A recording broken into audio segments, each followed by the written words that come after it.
Danas ću ponovo malo da vas testiram, to jest da vidim koliko brzo vi zapažate neke stvari. Tako da u komentarima mi napišite vaše rezultate da vidim koliko ste vi stvari pronašli. I u prevodu, ako sve uspete da nađete, vi ste genije i veoma dobro zapažate stvari.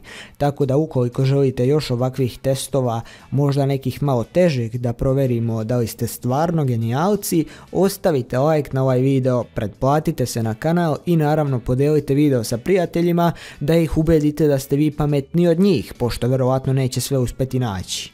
Tako da bez daljnjeg odugovlačenja krenimo na test.